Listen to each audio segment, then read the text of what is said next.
the seventh consecutive session, Nifty inches closer to 11,000. The Sensex gains over 130. Midcaps outperform with the index gaining over 1%. Rate sensitives are the flavor of the day after the Reserve Bank's announcement to step up bond purchases. 10-year yields soften, NBFCs and real estate stocks gain. Lower crude oil prices in the Reserve Bank's open market operations. Buying gives a leg up to the rupee. It gathers more strength. On the other hand, IT stocks lose in trade. Public sector banks also perk up in trade. Sources tell CNBC TV 18 government is now looking to issue additional recapitalization bonds worth 40,000 crore rupees in the current financial year. Reliance Communication drops nearly 10% in trade after telecom department strikes down its spectrum deal with RelGeo. ICICI Lombard too loses on reports that it's exploring various options for acquisition after losing out the race for Star Health Insurance. Well, those were the top 5 headlines from Dalal Street on a day when the Nifty gave us the pleasure of desiring the 11,000 mark but stopped short of it. Welcome to Markets Today Talk Back, the show where we tell you everything that happened in those 6 hours of trading in 5 headlines. I'm Lata Venkatesh, with me my colleague Prashant Nair. Hi Prashant. Lata, hi. The gains continue, and what a market it has been actually over the last 6 or 7 trading sessions. Almost 600 points, 650 points nearly from the lows of about 10,300. As Lata said, we will talk about the top stories which dominated and drove markets. We will answer your questions. And to help us do that, we have Prakash Devan right here in our studios. And on the charts, we have Ashwini Gujral. Prakash, Ashwini, thanks very much, both of you, for being with us here on the show. Before we start the Q&A session, as always, we spend 2 minutes looking at what really happened in the markets today, both top-down and bottom-up. Lata. Well, for starters, you said that, the last few days have been days of outperformance. That's because ever since we hit that bottom on the day after the governor resigned and the day when the BJP lost 3 states, all the 3 states where elections were held, the feeling in the market appears to be that there will be something big that will come out in terms of fiscal or monetary stimulus. I would argue that what came yesterday was a monetary stimulus. The Reserve Bank had already said that it is going to pump in 40,000 crores of cash buying bonds in each of the months of December, Jan, Feb and March. And yesterday they scaled it up to 50,000 crores per month. Now, that's gigantic in terms of an announcement. It's 25% more just overnight like that. Money coming and a promise of more money coming. And that led the yields to drop. I mean, when there's too much of cash available and they're all chasing the bonds, you must expect bond yields to fall and bond prices to rise. That's what happened 7th quarter. I mean, to give you an idea of what the 7th quarter is, about 12 weeks back, it was 8th quarter. So that's a measure of the fall in interest rates. And who are the guys who borrow from the wholesale market? NBFCs. They were the guys who rose a lot. PSU banks rise because they have bonds on their investment portfolio, and those obviously the mark-to-market gains make them richer.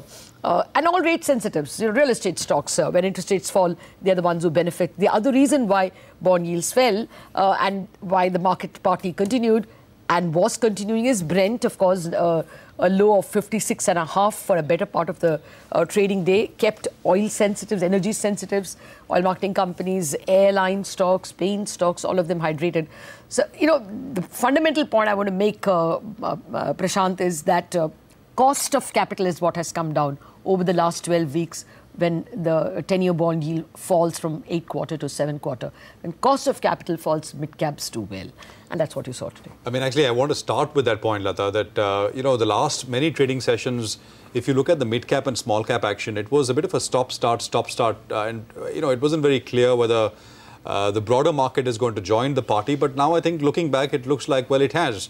So even as the Nifty today came off the highs by 20-25 points, the small-cap index ended practically at the day's high. The mid-cap index was up about 1% plus. Advance decline was very firmly in favor of advances. So, it's not just the large stocks, but it's starting to spread to broader markets. And it is always important for, the broader market audience that the broader market, smaller stocks participate, and that creates that feel-good factor. It looks like it's starting to happen.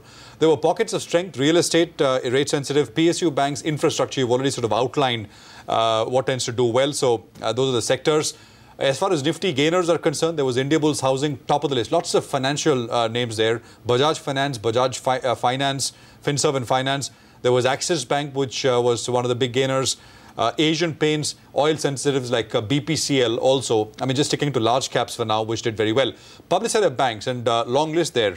I mean, the big one, State Bank of India, of course, was up 2%. But look at this, Vijaya Bank, Bank of India, Central Bank, Syndicate Bank, Dana Corporation, all of them doing well. And of course, wrapping up with NBFCs, all kinds and all hues. Muthoot Capital, Shriram Transport, L&T Finance, Chola, broker NBFCs like Edelweiss, Motilal also doing very, very well. Lata. PSU banks had quite a few things going for them besides the bond recap and recap. Exactly. the PCA possibility. Yeah, possibility of at least 2 or 3 of them, like Bank of India and Oriental Bank coming out of the prompt corrective action framework.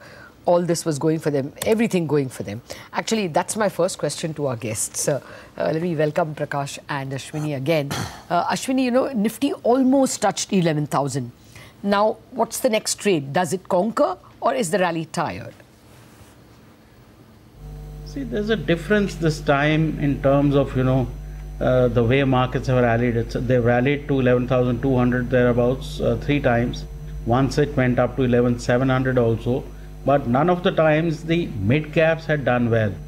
So it appears that even if there is a correction, you come down to about 10,750 thereabouts and then again take out 11,200. So for the short run, it may be tired, but the way mid caps are moving, it looks like fresh money is coming into the market, and possibly at some point we will again break the 11,200 sort of jinx.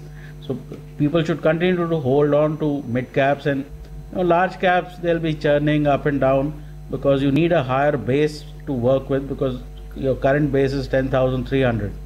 So that has to move up to 10,750. So a few days of choppiness could happen. Okay, so broader market, that point that Ashwini making. Well, the second story, the second headline today, rate sensitives were the flavor of the day after the Reserve Bank of India announced that they will step up bond purchases. This move by the RBI pulled the bond yields lower. Non-banking financials did very well in trade, led by Indiabulls Housing, Dewan Housing and Repco, all of which gained between 5 and 10%. Real estate stocks are also rate sensitives. They too saw a big surge. DLF, for example, is back above 190. Hoodco, Indiabulls Real Estate, all ending the day in the green. Okay, and on that note, let's invite some questions from our viewers. Rohit Desai has written to us from Mumbai with a question on Repco Home Finance. He says he has 530 shares of that company, which he has bought at 675 rupees. Stocks at 370. Oh, a fall. And he's been holding it for 1.5 years. Obviously, he has bought it during the NBFC frenzy days. Should he hold or sell, Prakash? I know, difficult question. Yeah, no, so this is typically what happens when you are buying because of a fundamental perspective and you can't put stop losses because you're a long-term investor. But if the basic premise of the investment thesis itself undergoes a little bit of a change, then you need to relook at it and not be stubborn about just that long-term orientation that you have. Now, more realistically and in recent past, what you've seen is a large investment asset manager exited this particular counter after having put faith in for a long period of time, which tells us that this sector and this company could not be in the same growth trajectory that was anticipated while that 675 rupees investment was made. So there could be some time for him to kind of see that kind of an up move. But I think the negativity has already been priced in. So I don't expect it to further lose ground. If you ask me, it could probably see a very sharp bounce back, but it'll peter out again at that 425, 450 zone. You know, it's not something which will go all the way to 675 in a straight line sort of a thing. So yeah, then he has to take a call. Whether he could average at these levels, that I think technically somebody can help out in terms of, making sure that the levels are adequately, enabling for that. Okay. Actually, we have a long list of questions, so let's take only one answer per question and go to Ashwini for the stock we discussed. Okay, actually, let me make this a blank question, a blank check. Is there any specific stock or stocks among the NBFCs that you will trade? Basically, all those NBFCs were literally going out of business L&T Finance, Diwan Housing, maybe India Bulls Housing. All these guys came out off 50 to 70%, and the shorts which are standing at 11,000 are basically are in these stocks. So my sense is that even if they recover 50% from where they've fallen, it could still be a 30% rally on most of these stocks. Steel has come off very, very sharply, so their shorts are probably stuck. So just find out things which got hammered black and blue, and beyond 11,000, even weaker stocks will see sharp rallies.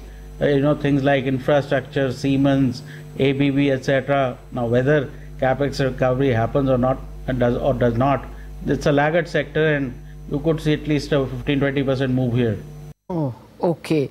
Well, actually, I have a feeling you're going to say this also is in the same category that you discussed.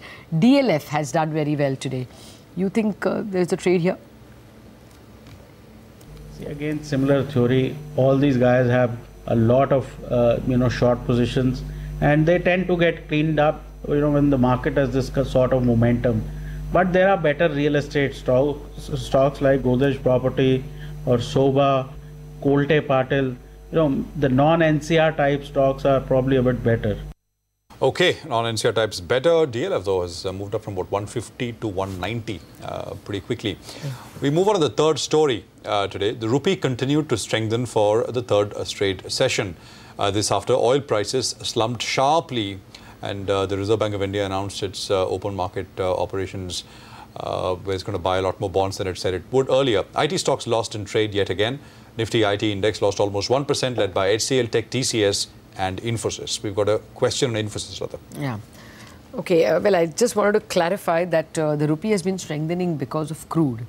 The bond yield itself is not going to affect. If anything, it would have been a negative impact with yields falling. But the fall in the currency, fall in the crude prices has been so strong that there is a huge rupee bullish impact over there.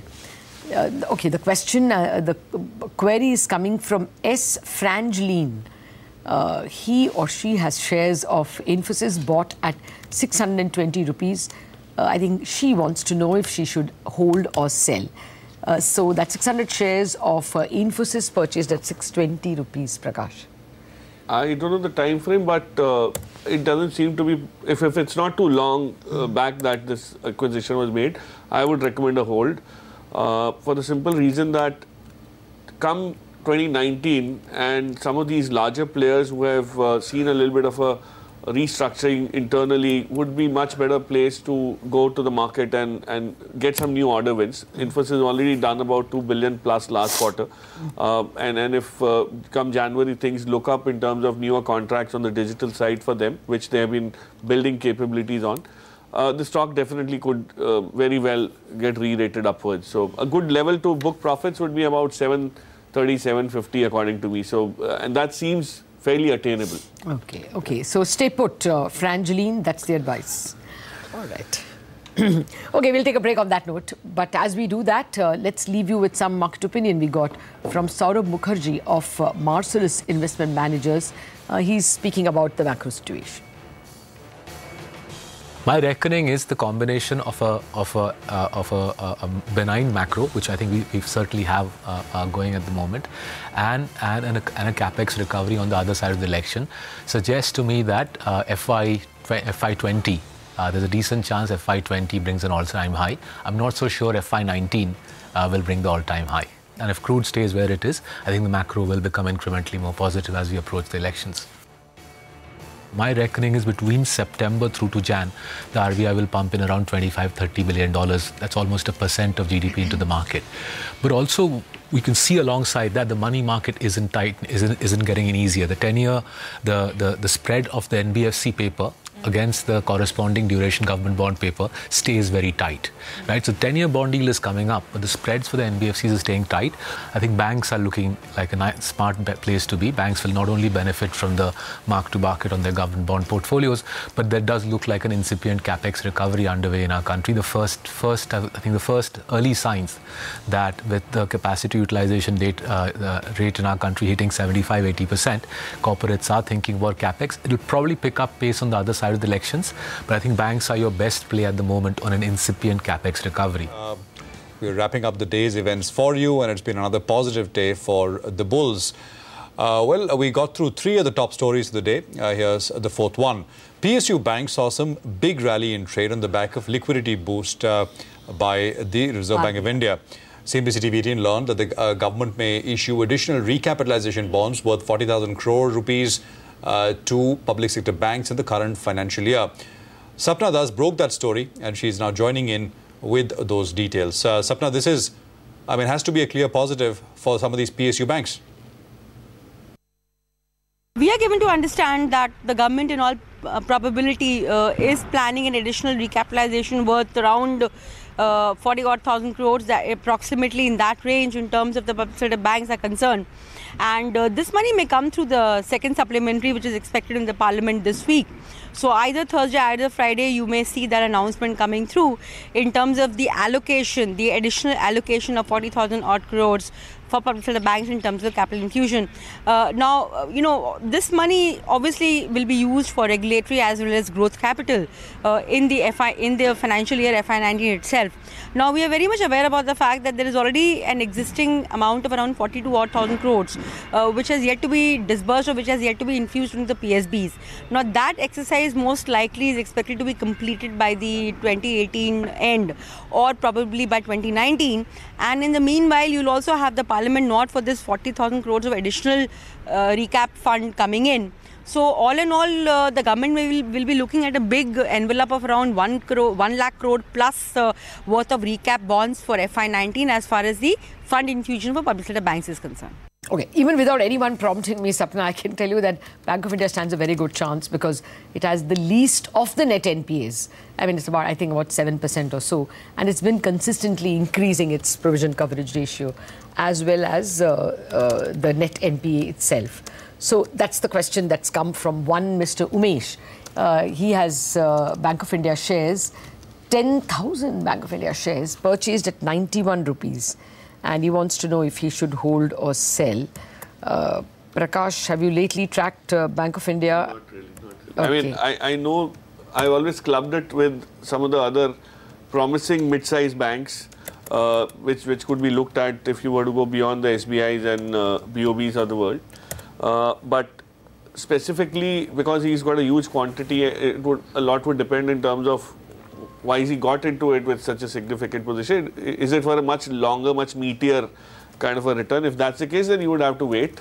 But otherwise, I think you would at least start nibbling into the profits that he's making. Because I'm not too positive on PSU banks going beyond this, start, stop kind of a move which it happens because of the news flow around the regulatory environment. Okay, but what is his purchase price? His purchase 91. price? 91. So he's actually sitting in the money. Yeah. Yes, Bank of India best placed, but maybe that it will come out of the recap is already in the price. Yeah, which is why it may have recovered a bit. But it's safer to buy an SBI and hold on for a much more superior risk reward equation. Okay. That's my fair enough. Let me extend that question to Ashwini. I want to go beyond Bank of India actually. The Nifty bank, I never asked you, Ashwini, is that a good bet? Or is it better to trade individual financials outside the Nifty bank?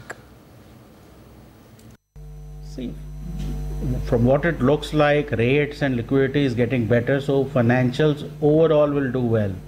But the financials that will do better are the ones which have short positions because they have higher beta and they got smashed up much more.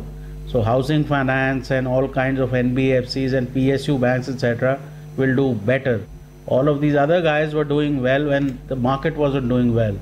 So that's why I'm saying that you'll get a bit of consolidation in the large caps and the mid caps will possibly carry the show for a bit.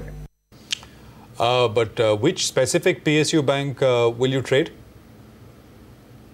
There's no best or worst. Basically, the worse the stock, the more the number of shorts and the more speculation starts to rise. It's that kind of deal in all of these NBFCs and PSU banks because they're going through a pullback rally. So your Bajaj Finance will go up only 2%, but maybe a worse NBFC will go up 6-7% like Diwan Housing or India Bulls Housing. Right.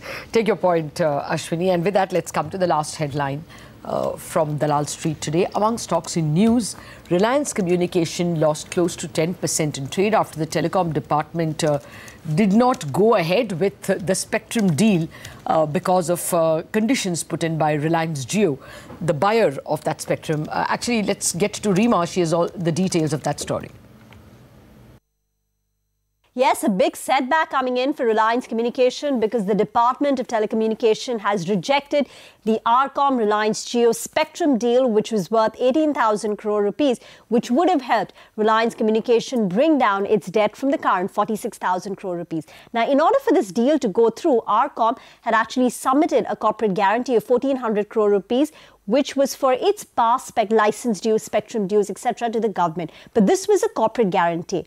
And the Supreme Court had also approved the sale on the back of this corporate guarantee. But on Friday, Reliance Jio shot off a letter to the Department of Telecommunications saying that if RCom is unable to pay it, then this liability of RCom's past dues should not fall on Reliance Jio, and Reliance Jio will not be responsible for paying that. Now, as a result of that, the DoT has now rejected the sale of RCom spectrum to Reliance Jio. And this also puts in jeopardy RCom's plans to pay Ericsson, because it was hoping to get the money from the spectrum deal to pay Ericsson 550 crore in order to prevent Ericsson from dragging Reliance Communication to the insolvency court. So now that this spectrum deal, for now at least, has taken a big setback, we'll have to, try and find out if Ericsson plans to take RCom now back to the, to the IBC, because RCom has failed to meet that 15 December deadline to pay Ericsson that 550 crores. So big setback coming in for RCom as well as for the PSU lenders to RCom, particularly the likes of State Bank of India. Another stock that lost in trade was ICICI Lombard. The stock lost close to 5% after we learned that the company is exploring various options for an acquisition. Remember, it was one of the companies in the race to buy Star Health Insurance. One of the companies in question could be Reliance General Insurance. Yash Jain. Okay, all right. So that's basically the story as far as ICICI Lombard. It sold off about almost 5% and came up a little bit towards. I think actually we have run out of time, Prashant. I think so we are not Yash able broke to that get, story. We could have. Yeah, we thought we could get you more details, but we are unable to continue because we are out of time. Ashwini and Prakash, thank you very much for joining in and taking us through all those all the questions of our viewers. And thanks all of you for watching this edition of Markets Today Talk Back. Okay, but before we leave, we have the big man from the banking sector, Rajneesh Kumar, chairman of SBI. He spoke to me on a whole host of topics. So just listen in his views on the current NBFC liquidity problem. Is there a problem at all?